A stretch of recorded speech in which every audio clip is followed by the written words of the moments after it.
Hello student, मेरा सभी को नमस्कार। और फिर से आज हम अंतिम टॉपिक की तरफ बढ़ रहे हैं। और जो अंतिम टॉपिक है हमारे वाइल्ड लाइफ के संदर्भ में, तो वो हम पढ़ते हैं। और जैसा कि हमारा जो वाइल्ड लाइफ वाला टॉपिक चल रहा था, वाइल्ड लाइफ मैनेजमेंट इन राजस्थान के पार्ट 7 पढ़ लिए थे। और आज जो हम पार्ट नंबर 8 पढ़ने वाले हैं, और इस टॉपिक का ये अंतिम जो है पार्ट होगा। और पार्ट जो 8 है, अब तक हमने बहुत सारे पार्क्स और सेंचुरीज के बारे में बात की, और उनमें कौन कौन से जंतु और कौन कौन से जो एनिमल्स हैं जिनके कंजर्वेशन के लिए पार्क्स की और सेंचुरीज की स्थापना की गई थी, उनको आपने डिटेल में पढ़ा। आज हम जो वाइल्ड लाइफ मैनेजमेंट हम पढ़ रहे थे उसी को आगे बढ़ाते हैं। और हम एग्जाई रूप में जो मुख्य थे वो मैंने पिछले 7 चैप्टर्स में बहुत अच्छे से समझाने का प्रयास किया। और आज जो बाकी के बच गए हैं उनकी हम चर्चा करेंगे। और जो स्टेट बर्ड है गोडावण, ये आप जो स्क्रीन पे देख रहे हैं गोडावण, और ये जो गोडावण हैं, इस गोडावण को जो राज्य पक्षी का दर्जा दिया गया था, और इससे संबंधित जो आपने पढ़ा जहाँ पर इसको कंजर्व किया गया है वो राष्ट्रीय मरु उद्यान हम पहले पढ़ चुके हैं, राष्ट्रीय मरु उद्यान, और यानी नेशनल डेजर्ट पार्क। और ये नेशनल डेजर्ट पार्क कहाँ पे था? ये जैसलमेर में था। तो जैसलमेर में हमने इसको डिटेल में पिछले कुछ वीडियोज़ में देखा है। अब जितने भी जो बच गए हैं उन सभी को मैं एग्जाई रूप से एक पीडीएफ फाइल के रूप में आपके सामने प्रस्तुत करने जा रहा हूं, और जिसमें कुछ तो हम पढ़ चुके हैं और कुछ बाकी के हैं, तो उनको आपको एज इट इज रटना है, देखना है। तो देखिए, ये आ गया हमारा एज इट इज पढ़ने के लिए वो पार्ट जिसको कि हमें देखना है। और देखिए, सबसे पहले हम स्टार्ट करते हैं इसको। स्क्रीन पे आप देख रहे हैं जो है, एक एक करके हम इसको सारे को देखने का प्रयास करते हैं। तो देखिए, स्क्रीन पे सबसे पहले आप जवार सागर देख रहे हैं जो कि कोटा में है। उसके बाद में कुंभलगढ़ जो कि आप पढ़ चुके हैं पूरा एक वीडियो। उसके बाद में देखिए माउंट आबू अभ्यारण्य है, मैं अंडरलाइन करता हूँ इसको, देखिए। और ये कहाँ पर है? सिरोही में है। और कितने किलोमीटर में फैला हुआ है? 112.60 किलोमीटर में फैला हुआ है। यहाँ पर कौन कौन से जंतु मिलते हैं उसे आप स्क्रीन पे देख पा रहे हैं। इनको एग्जाई रूप में हमने लिख दिया है, जिसमें तेंदुआ है, जरक है, भालू है, लंगूर है, सांबर है, चिंकारा है, जंगली मुर्गे हैं, तीतर है। तो ये सारे के सारे कहाँ पे मिलते हैं? ये माउंट आबू अभ्यारण्य में मिलते हैं। इसके बाद में अगर हम चर्चा करें राष्ट्रीय चंबल अभ्यारण्य की, राष्ट्रीय चंबल अभ्यारण्य, और ये कहाँ पर है? ये कोटा में है। और कोटा में ये 280 वर्ग किलोमीटर क्षेत्रफल में फैला हुआ है। और ये किसके लिए प्रसिद्ध है? ये घड़ियालों के लिए प्रसिद्ध है। तो ये बहुत ही इम्पोर्टेंट चीज़ आ गई। यहाँ क्रोकोडाइल के लिए जो फेमस अभ्यारण्य है उसका नाम नेशनल चंबल अभ्यारण्य है। और वो कहाँ पर है? नेशनल चंबल सेंचुरीज जो है वो। रामगढ़ विषधारी अभ्यारण्य राजस्थान के बूंदी ज़िले में पड़ता है, और बूंदी ज़िले में ये लगभग 327 वर्ग किलोमीटर में फैला हुआ है।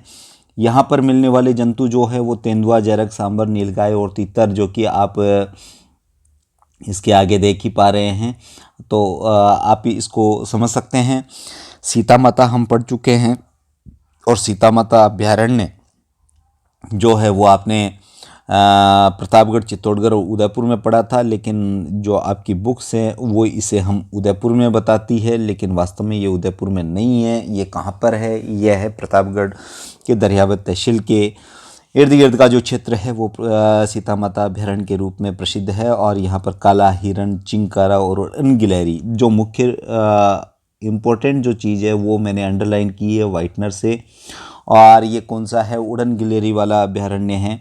तो आप उड़न गिलहरी वाला जो अभ्यारण्य है उसको समझ सकते हैं। वो सीता माता ताल छापर आप पढ़ चुके हैं चूरू में, और लगभग 7 से 8 वर्ग किलोमीटर क्षेत्र में फैला हुआ। और ये किसके लिए प्रसिद्ध था, ये काले हिरण के लिए प्रसिद्ध था। ये बहुत ही इम्पोर्टेंट है काले हिरण के लिए। और यहाँ काले हिरण जो ब्लैक बक है वो सर्वाइव इसलिए करते हैं क्योंकि उनके खाने के लिए जो सामान चाहिए वो साइप्रस रोटंडस नाम की घास यहाँ पर बहुत ज़्यादा मात्रा में मिलती है, इसलिए आराम से ये यहाँ पर, ये सुजानगढ़ के पास में, सुजानगढ़ से 4-5 किलोमीटर साइड में पड़ता है। छापर एक जगह पड़ती है। तो ये चूरू ज़िले में मिलने वाला अभ्यारण्य है और काले हिरण के लिए प्रसिद्ध है, जिसका अलग से वीडियो आप देख चुके हैं। वन विहार कहाँ पर है, धौलपुर में है। और धौलपुर जो है राजस्थान के इष्टतम, जो भरतपुर धौलपुर वाला रीजन है, जाट वंश का कभी संस्थापन था, वहाँ पर शासन रहा था, तो वहाँ पर ये मिलता है। और 59 वर्ग किलोमीटर क्षेत्रफल में फैला हुआ है। जो वन विहार धौलपुर वाला अभ्यारण्य है वो जिन जंतु प्रबंधन के लिए प्रसिद्ध है उनमें बाघ है, तेंदुआ है, सांबर है, चीतल है, चिंकारा है, मोर है, नीलगाय है, तीतर है। यानी कुल मिलाकर के जो जंतु जिस अभ्यारण्य के साथ में रिलेटेड है उसको मैंने यहाँ पर अंडरलाइन कर रखा है, तो आप उसे अच्छे से समझ सकते हैं। अब एक डोली अभ्यारण्य यानी प्रोहिबिटेड फॉरेस्ट एरियाज भी राजस्थान में जंतुओं के प्रबंधन के लिए बनाए गए हैं। और उनमें जो पहला है वो है धावा डोली। इसको धावा डोली बोलते हैं, लेकिन शॉर्ट में आपकी बुक में डोली लिखा हुआ है। इसको डोली न समझ करके आप धावा डोली प्रतिबंधित जंगलात क्षेत्र जो है मान सकते हैं। और ये जोधपुर में पड़ता है। इतने वर्ग किलोमीटर क्षेत्रफल में फैला हुआ है। और इसमें वनस्पति जो वन्य प्राणी है, मरुस्थलीय प्राणी है, काला हिरण है, तीतर है, गोह यानी वेरेनस, जिसे कि जायंट लिजार्ड बोलते हैं, उसके लिए बहुत प्रसिद्ध है। दूसरी तरफ हम देखें तो सोकलिया, ये बढ़ता है आपके अजमेर में। और यहाँ पर मैं इसे सर्किल में बंद कर रहा हूँ हमारे राज्य पक्षी को, जिसका नाम है गोडावण। और गोडावण जो हमारा राज्य पक्षी है, स्टेट बर्ड है, उसके लिए पार्क के रूप में अगर आपको पूछा जाए तो आप लिखोगे नेशनल डेजर्ट पार्क जैसलमेर, जहाँ पर इसका सबसे ज़्यादा शरण स्थली हम कह सकते हैं। उसके अलावा राजस्थान के कौन-से क्षेत्र है जहाँ पर ये मिलता है, तो शौखलिया और सोरसेन, दो ऐसी जगह है जहाँ पर ये मिलता है, सोरसेन और शौखलिया। सोरसेन 12 में पड़ता है और शौखलिया अजमेर में पड़ता है। तो अजमेर में गोडावण के लिए प्रसिद्ध अभ्यारण्य, प्रसिद्ध निश्चित क्षेत्र जो है वो शौखलिया है। उसके बाद में आप देखिए यहाँ पर एक लिखा हुआ है मुकाम। और मुकाम की आप बात करेंगे तो मुकाम पड़ता है हिमटसर और नोखा तहसील और हिमटसर के पास में समराथल दोहरा, जहाँ पर बिश्नोई संप्रदाय के संस्थापक गुरु जम्बेश्वर जी ने जो है अपना सारा कार्य किया और वन्य जीवों के बचाने के लिए जनसंचार जनप्रचार किया था, लोगों को जागरूक किया था। बिश्नोई संप्रदाय का तीर्थ स्थल मुकाम, जो कि बीकानेर के नोखा तहसील में पड़ता है और लगभग इतना किलोमीटर 168.82 स्क्वायर किलोमीटर में स्प्रेड है। यहाँ पे हिरन है, गोडावण आजकल यहाँ नहीं मिलते, तिलोर है, भड़तीतर है, इनके लिए बहुत प्रसिद्ध है। इसके बाद में अगर आप देखेंगे तो बरडौद, ये अलवर में पड़ता है और अलवर में ये लगभग इतना किलोमीटर में फैला हुआ है। अलग अलग हिरण की प्रजातियों के लिए, नीलगाय के लिए, तीतर के लिए, बटेर के लिए ये अभ्यारण्य बड़ा प्रसिद्ध है। इसके बाद में अगर हम देखना चाहें तो आप देख सकते हैं किसको, गुढ़ा विश्नोई एक प्रसिद्ध क्षेत्र है जो कि जोधपुर में पड़ता है। और जोधपुर को मैंने पहले भी यहाँ पर अंडरलाइन किया है धावा डोली अभ्यारण्य में, और ये भी जोधपुर में, यानी राजस्थान का जोधपुर ज़िला और उदयपुर ज़िला ऐसा है जहाँ सबसे निश्चित क्षेत्र जो है मिलते हैं।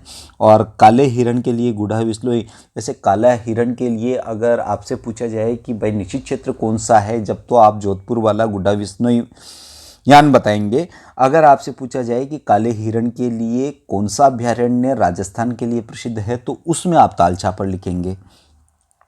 फिटकासनी भी एक अभयारण्य है जो कि जोधपुर में मिलता है और ये भी काले हिरण के लिए होता है। एक लोहावट जो क्षेत्र है वो जोधपुर में है, और लोहावट जो है 1242.31 स्क्वायर किलोमीटर में फैला हुआ है, और ये भी किसके लिए है, काले हिरण के लिए है।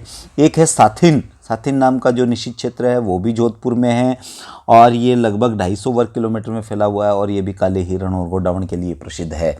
तो यहाँ पर जो मैंने पिंक कलर से अंडरलाइन किए हैं और सर्किल में जोधपुर को मैंने लिया है, ये स्पेशली जो डेजर्ट हमारे एनिमल्स हैं उन डेजर्ट में मिलने वाला जो ब्लैक बग है, और हमारा कोरियोटिस नाइग्रिसेप्स यानी गोडावन, ग्रेट इंडियन बस्टर्ड, ये है। इसको संरक्षित करने के लिए, इसके प्रबंधन के लिए, इसके संख्या को बढ़ाने के लिए, या इसको प्राकृतिक आवास प्रदान करने के लिए सबसे ज़्यादा जो क्षेत्र मिलता है वो जोधपुर एरिया में मिलता है। अब हम देखते हैं आपके सैंथल सागर की बात करते हैं। और सैंथल ग्राम है, जयपुर जिले में पड़ता है, 3 वर्ग किलोमीटर में फैला हुआ। यहाँ आवासीय और प्रवासी जल पक्षियों के लिए अभयारण्य प्रसिद्ध है। ऐसे ही जयपुर में एक महिला नामक स्थान है जहाँ पर निश्चित क्षेत्र का निर्माण किया गया है, बहुत छोटा, 5 वर्ग किलोमीटर के एरिया में। वो भी किसके लिए है, आवासीय और प्रवासी जल पक्षियों के लिए वो प्रसिद्ध है। और बाघ दर्रा की बात करें तो बाघ दर्रा, एक तो आपने केवल दर्रा पढ़ा था जो कि कोटा, बूंदी और उदयपुर वाले मार्ग पे आपने पढ़ा था, जहाँ टाइगर प्रोजेक्ट के रूप में भी वो फेमस हो गया है। ये है बाघ दर्रा, ये उदयपुर में पड़ता है, और ये बघेरे, जरख और नीलगाय के लिए प्रसिद्ध है। तो आप इसे इस रूप में समझें। साथ में धोरी मन्ना कहाँ पड़ता है, धोरी मन्ना आप जानते हैं बाड़मेर में पड़ता है, और लगभग 70 वर्ग किलोमीटर में फैला हुआ।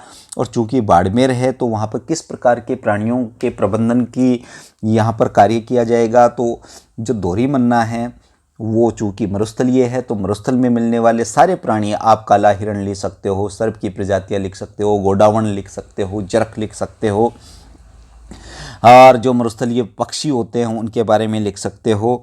तो ये सारे के सारे जो जंतु है उनके प्रबंधन के लिए धोरी मन्ना निश्चित क्षेत्र बाड़मेर में स्थापित किया गया। ऐसे ही एक नागौर में जारोड़ा पड़ता है, और वो 30 वर्ग किलोमीटर क्षेत्र में फैला हुआ है, और चूंकि नागौर भी डेजर्ट में सिचुएटेड है, तो डेजर्ट में यानी मरुस्थल में मिलने वाले जितने भी प्राणी हैं उन सब प्राणियों के प्रबंधन के लिए, वाइल्ड लाइफ कंजर्वेशन के लिए, वाइल्ड लाइफ मैनेजमेंट के लिए ये निश्चित क्षेत्र की स्थापना की गई है। एक आपके रोटू नामक स्थान पड़ता है जो भी नागौर में ही है, और 50 वर्ग किलोमीटर क्षेत्र में फैला हुआ है। ये भी मरुस्थल में मिलने वाले प्राणियों के संरक्षण के लिए, उनके प्रबंधन के लिए बहुत ज़रूरी है। तो आज हमारा जो ये पार्ट नंबर 8 वीडियो था अबाउट वाइल्ड लाइफ मैनेजमेंट इन राजस्थान, ये हमारे इस टॉपिक का अंतिम पार्ट था। और इस टॉपिक के साथ ही हमारा कुछ और जो अभयारण्य आप पढ़ेंगे तो आप बुक से पढ़ लीजिएगा। ज़्यादातर मैंने प्रयास किया है कि मैं सबको एग्जाई करूं। उन सब का जैसे निश्चित क्षेत्रों में और भी मैं नाम लेना चाहूँ तो ले सकता हूँ यहाँ पर, जैसे कि आपके जवाई बांध है, पाली में पड़ता है, आवासीय और प्रवासी जल पक्षियों के लिए बहुत ज़रूरी होता है। ऐसे ही टाटगढ़ रावली अभयारण्य है, वो अजमेर में पड़ता है। और फुलवारी की नाल आपने डिटेल में पढ़ा था, पाली अजमेर की बॉर्डर पे उदयपुर में जो स्थित है। सवाई मानसिंह एक निश्चित क्षेत्र है, वो आपके सवाई माधोपुर में पड़ता है, जो कि विभिन्न प्रकार के वन्य प्राणियों को संरक्षण प्रदान करता है। ऐसे ही बंद बरेठा, यहाँ पर मैं एक और नाम लिखता हूँ, बंद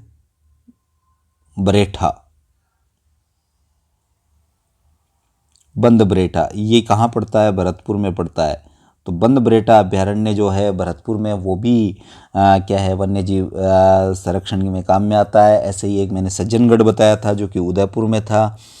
इसके अलावा आपने जयसमंद पढ़ा था, वो भी उदयपुर में पढ़ा था। और जमारामगढ़ अभयारण्य जयपुर में पढ़ा, दर्रा अभयारण्य कोटा में पढ़ा था। आपने सरिस्का आप अलवर में पढ़ चुके हो। इसके अलावा अगर आप पढ़ना चाहें तो देख सकते हैं, एक अभयारण्य में लिखता हूँ भैंसरोडगढ़,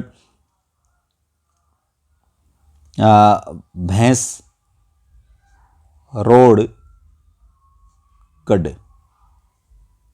भैंसरोडगढ़ जो है वो चित्तौड़गढ़ में पड़ता है, चित्तौड़गढ़। भैंसरोडगढ़ जो है अभ्यारण्य कहाँ पड़ता है? वन्य जीव अभ्यारण्य चित्तौड़गढ़ में पड़ता है। और किसके लिए प्रसिद्ध है? वो तेंदुआ, जरक, सांबर, नीलगाय, तीतर, बटेर, इन सब के लिए प्रसिद्ध है। तो भैंसरोडगढ़ चित्तौड़गढ़ में याद रखिए आप। तो हम ये कहें कि लगभग जितने भी अभ्यारण्य थे, जितने भी आपके निषिद्ध क्षेत्र थे, जितने भी आपके राष्ट्रीय पार्क थे, पिछले 8 वीडियो में हमने उनको कवर करने का पूरा प्रयास किया है। और आपको यहाँ पर यह ध्यान में रखना है कि भाई कौन सा अभ्यारण्य कहाँ पर है, उसकी सिचुएशन कहाँ है, उसको पहुँचने का रास्ता कौन सा है, और उस अभ्यारण्य में वो कौन कौन से वन्य जीव जंतु प्राणी हैं जिनके संरक्षण के लिए, जिस उद्देश्य को लेकर के, जिन जंतुओं के जीवन को सुचारू रूप से बनाए रखने के उद्देश्य को लेकर के हमने इन अभ्यारण्यों का, इन राष्ट्रीय पार्कों का, इन प्रतिबंधित जंगलात क्षेत्र का जो है निर्माण किया है, स्थापना की है। तो उन सारे जंतुओं को आपको याद रखना है। और हर अभ्यारण्य की, हर राष्ट्रीय पार्क की, या हर जंगलात क्षेत्र की, प्रतिबंधित जंगलात क्षेत्र की, प्रोहिबिटेड जो फॉरेस्ट एरिया है, उसकी एक विशेषता है, विशेषकर किस जंतु के लिए उसका स्थापना की गई थी, तो उन जंतुओं का आप नाम याद रखेंगे। और इस तरह से आप पूरे 8 वीडियो को, जो पार्ट 8 हैं, इन सारे 8 पार्ट्स को एग्जाई रूप में स्टडी करेंगे। तब जाकर के आपको राजस्थान की भौगोलिक स्थिति से लेते हुए जलवायु परिस्थिति को उसके साथ जोड़ते हुए सारे के सारे वन्य जीव प्रबंधन को समझाने में मदद मिलेगी। तो आप ये सारे वीडियो को एग्जाई करके राजस्थान में वन्य जीव प्रबंधन को हल कर सकते हैं, उसे समझा सकते हैं। अब हम जो भी आने वाले वीडियोस होंगे उनमें किसी नए टॉपिक को, किसी नई यूनिट से लेकर के फिर से हाजिर होंगे और समझने का प्रयास करेंगे कि किस प्रकार से हम जो है उस कंटेंट को डिटेल में स्टडी करें। तो आप अपनी स्टडी को कैरी ऑन रखिए, लगातार प्रयास कीजिए और तैयारी कीजिए, जिससे कि आप जैसे भी सिचुएशन पेंडेमिक के बाद में होगी और जब भी आपके सरकार की ओर से निर्देश प्राप्त हो एग्ज़ाम के बारे में, तो आप घबराएं नहीं और अपनी स्टडी को सुचारू रूप से जारी रखते हुए हमेशा के लिए हमेशा तैयार रहिए। इन्हीं शुभकामनाओं के साथ आप सबको बहुत बहुत शुक्रिया और धन्यवाद।